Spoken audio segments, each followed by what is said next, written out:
Eu sou Mário Persona e essas são as respostas que eu dei aos que me perguntaram sobre a Bíblia. Tendo cuidado, no versículo 15, de que ninguém se prive da graça de Deus. Ele vai citar alguns pecados que podem acontecer na vida de alguém. O primeiro é se privar da graça de Deus. Se privar da graça de Deus é efetivamente não crer. Não crer na graça. Tentar se justificar pela lei. Lembre-se de que Hebreus é uma carta para uma audiência mista, de judeus convertidos ou apenas cristianizados. Judeus convertidos realmente a Cristo e judeus que apenas aceitaram mentalmente, intelectualmente a fé cristã. E muitos deles acabavam se privando da graça de Deus porque tentavam cumprir lei, tentavam se justificar pela lei. Então, tendo cuidado de que ninguém se prive da graça de Deus.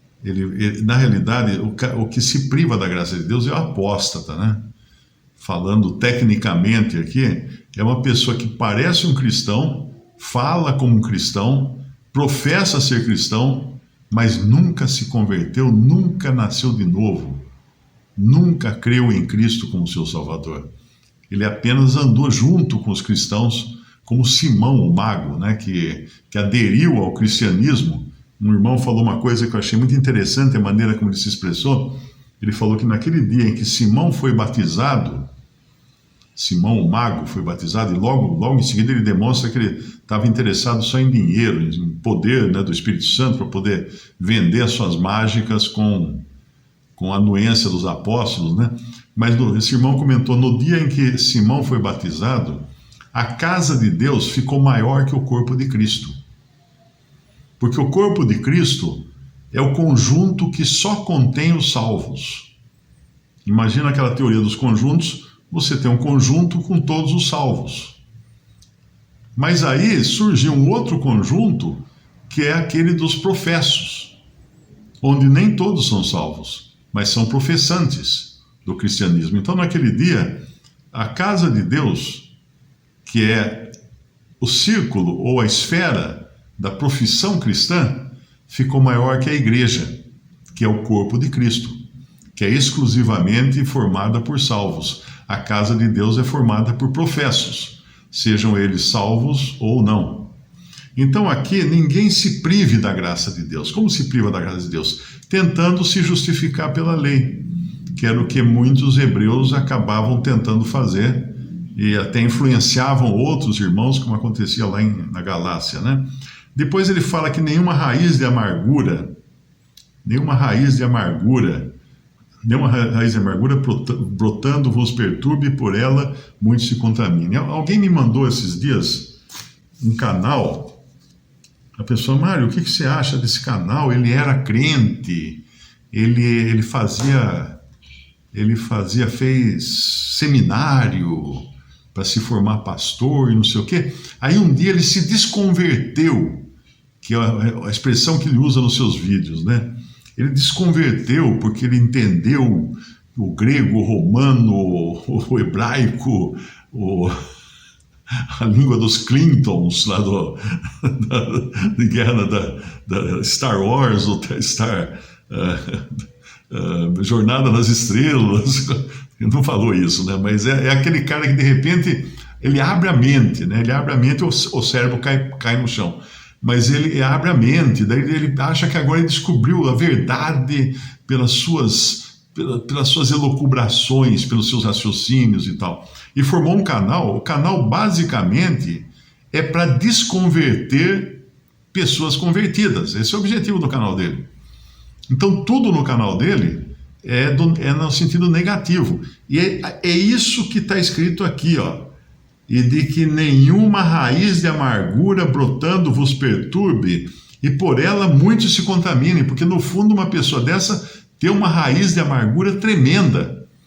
Ele investiu boa parte da vida dele na religião cristã, exteriormente, foi fazer curso de teologia, talvez perdeu até a faculdade de fazer uma profissão rentável depois, porque ele foi pensando em ser pastor. E de repente cai a casa, ele vira de cabeça para baixo e desconverte.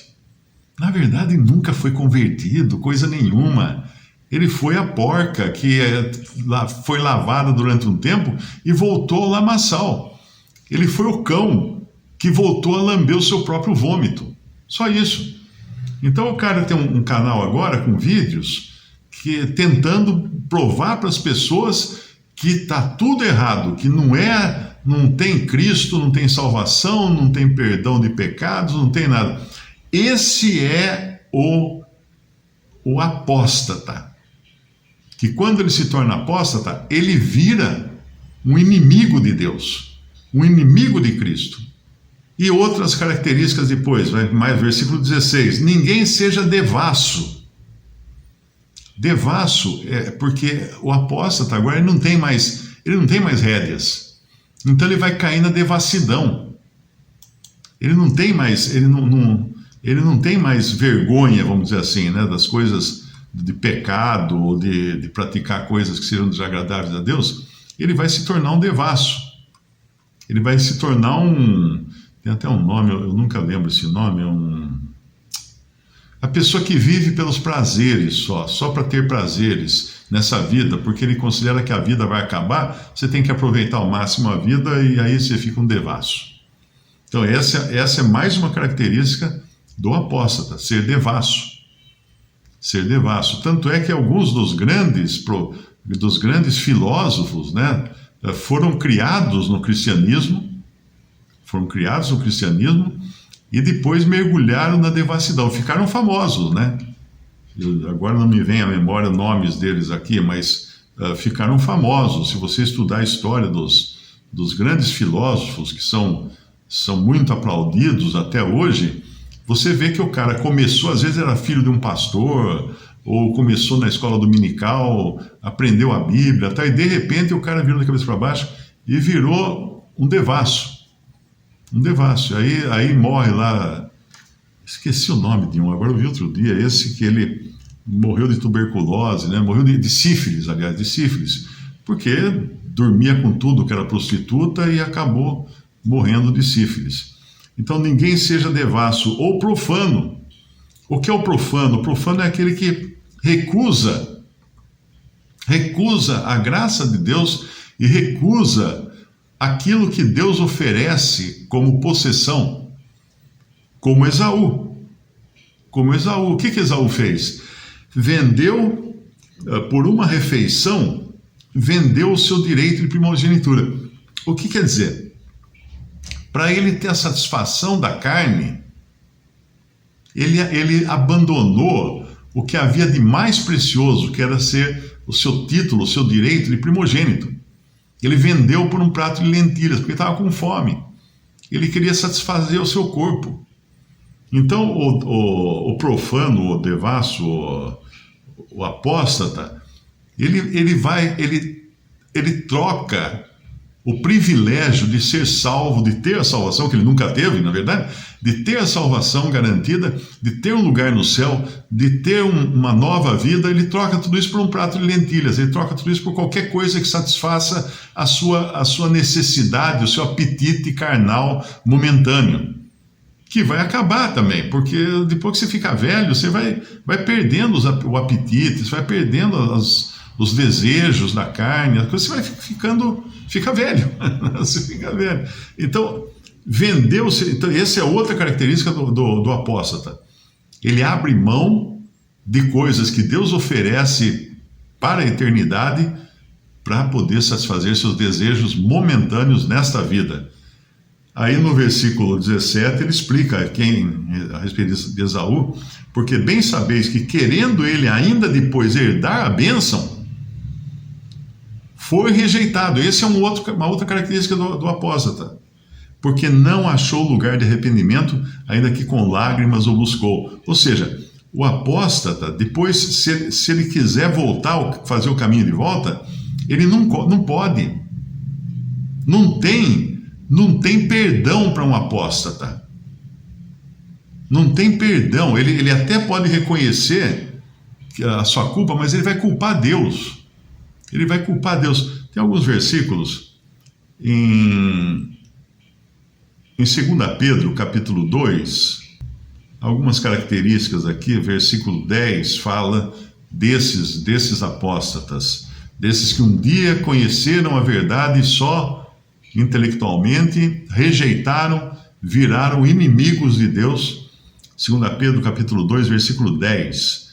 Mas principalmente aqueles que, segundo a carne, andam em concupiscências de imundícia e desprezam as autoridades, atrevidos, obstinados, não receando blasfemar das dignidades, nem dos anjos. Eles vão blasfemar de tudo que é espiritual, inclusive das dignidades ou potestades espirituais de Deus. No capítulo 2, versículo 14 também, de 2 Pedro, tendo os olhos cheios de adultério, não cessando de pecar, engodando as almas inconstantes, tendo o coração exercitado na avareza. Aí vai para o versículo 18, filhos da maldição, para terminar o versículo 14, versículo 18, porque falando coisas muito arrogantes de vaidades, engodam com as concupiscências da carne e com dissoluções aqueles que se estavam afastando dos que andam em erro. Então a missão deles, desesperadora deles, é conseguir desviar aqueles que estavam prontos para se converter, ou querendo se converter, ou querendo buscar a palavra de Deus. Eles se empenham, o cara produz vídeos para desviar pessoas. Olha a maldade, a malignidade que existe no coração de uma pessoa assim. E lá em Judas capítulo 1, versículo 8, diz assim, desses apóstatas: e contudo também estes, semelhantemente adormecidos, contaminam a sua carne e rejeitam a dominação e vituperam as dignidades. E no versículo 16, esses são, de Judas também, capítulo 1, versículo 16, esses são murmuradores, queixosos da sua sorte. Olha agora a característica interessante, que ela tem a ver com aqueles também que às vezes são cristãos e só murmuram, só se queixam, só reclamam, Isso é característica de apóstata. São murmuradores, queixosos da sua sorte, andando segundo as suas concupiscências, e cuja boca diz coisas muito arrogantes, admirando as pessoas por causa do interesse. Bem político, E depois no versículo 18, mais à frente, os quais vos diziam que nos últimos tempos haveria escarnecedores que andariam segundo as suas ímpias concupiscências. Então essa é a apostasia, ou a desconversão de alguém que um dia conheceu a verdade só na cabeça e abriu mão de tudo isso. Trocou tudo por algo que atendesse o seu apetite carnal, atendesse a razão carnal de viver apenas. E eu estou tentando lembrar o nome do que eu li outro dia sobre ele, do filósofo Nietzsche, Friedrich Nietzsche.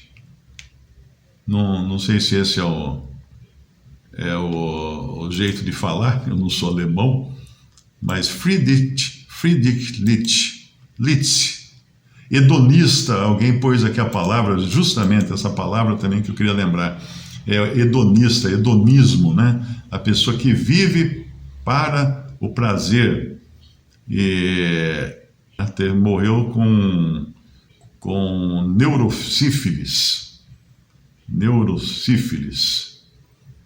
Então esse é um que, como muitos da sua laia, que podem até ter conhecido a verdade e se tornaram inimigos da verdade. Não apenas rejeitaram, mas se tornaram inimigos e tentaram ensinar outros, para desanimar outros também, para desviar outros que tinham vontade de conhecer a verdade.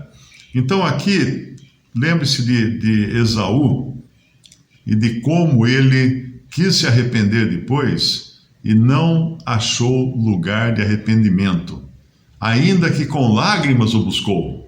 lendo agora Hebreus 12, versículo 17. Não achou, não tem perdão para um apóstata. Simples assim. Claro assim, o capítulo 6 aqui de Hebreus também, que muitos confundem achando que é um crente que perdeu a salvação. Não é. É um que conhece, vamos até abrir lá o capítulo 6, para deixar muito claro, no versículo 4, Hebreus 6, 4, porque é impossível que os que já uma vez foram iluminados, olha que para você ser iluminado você não faz nada, você só fica exposto à luz, né? Não há nenhuma mudança interna, a luz é exterior. Provaram o dom celestial, ou seja, provaram o benefício que vem dos céus. Pensa em Judas. Judas que inclusive trabalhou junto com os outros apóstolos para fazer milagres, para ir pregar o evangelho do reino e tudo mais. Se tornaram participantes do Espírito Santo. Não quer dizer que eles tinham o Espírito Santo. Não quer dizer que eles tinham o Espírito Santo. Eram participantes do Espírito. Provaram a boa palavra de Deus e as virtudes ou poderes do século futuro. E Judas, por exemplo, desfrutou desses poderes também. Judas, eu creio que Judas era capaz de curar alguém com o poder que o Senhor tinha delegado a ele, quando mandou aqueles 12, né, de irem de aldeia em aldeia, pregando o evangelho do reino e fazendo curas e tudo. E recaíram, versículo 6. Mas veja que em nenhum momento aqui diz que eles creram. Não fala assim, é impossível que os que uma vez foram iluminados e creram. Não creram. Tudo que acontece com eles é exterior. São benefícios exteriores dados por Deus e pelo Espírito Santo. E recaíram, é impossível, então, sejam outra vez renovados para arrependimento, pois assim quanto a eles, de novo crucificam o Filho de Deus e o expõem ao vitupério ou à vergonha. Então, para esses, fim, acabou. Rejeitaram, acabou. É como Esaú. Depois ele, arrependido, quis voltar atrás, devia ainda estar até arrotando a lentilha que ele comeu, né? Mas não tinha mais jeito. Chorando, com lágrimas, buscou arrependimento, foi rejeitado. Não podia voltar atrás naquilo que já estava determinado. Aliás, quando eu vejo que alguém que faz alguma coisa já contrária à palavra, eu nem sigo, nem escuto. As pessoas me mandam vídeo de monte, todo dia chega vídeo. Eu não vou nem no vídeo, eu vou no canal e vejo quais os temas dos vídeos dessa pessoa, e pelos temas dos vídeos, como esse aí da pessoa me mandou do canal do que se desconverteu, eu nem escutei o que ele fala. Eu fui ver os títulos dos filmes dele, dos vídeos dele, e todos os títulos são falando mal do Senhor Jesus, falando mal da Trindade, falando mal de religião, falando mal de todo mundo. Não tem nada de bom ali, né? E às vezes, mesmo de pessoas que pregam o Evangelho, ou supostamente pregam o Evangelho, mas estão revoltadas com religião, você vai nos títulos, você percebe que ela não tem nada de evangelismo no canal.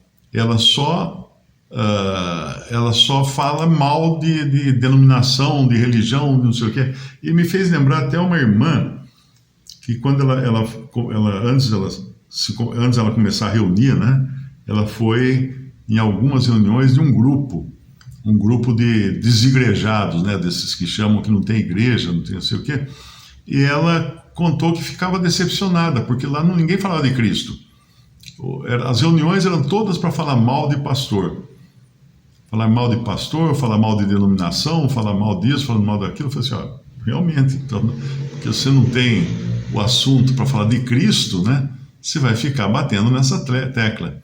E isso que ela percebeu a diferença, porque daí quando ela começou a congregar, ela viu que o assunto era Cristo, né, nas reuniões. O ministério era cristocêntrico, não era pastocêntrico ou denominacêntrico, era cristocêntrico. E muitas vezes as pessoas se confundem, né? Alguém que vê meus vídeos fala assim, esse cara é o que é contra a denominação. Não, denominação, quem quer ter denominação que tenha, mas de 4.000 vídeos, a maioria, a grande maioria, é falando de Cristo, é falando do Evangelho, é falando de salvação, é positivo, né? Eventualmente, criticando uma doutrina, sim, claro, porque quando você abre a Bíblia, você encontra. Visite respondi.com.br. Também 3minutos.net. Baixe os e-books ou adquira os livros.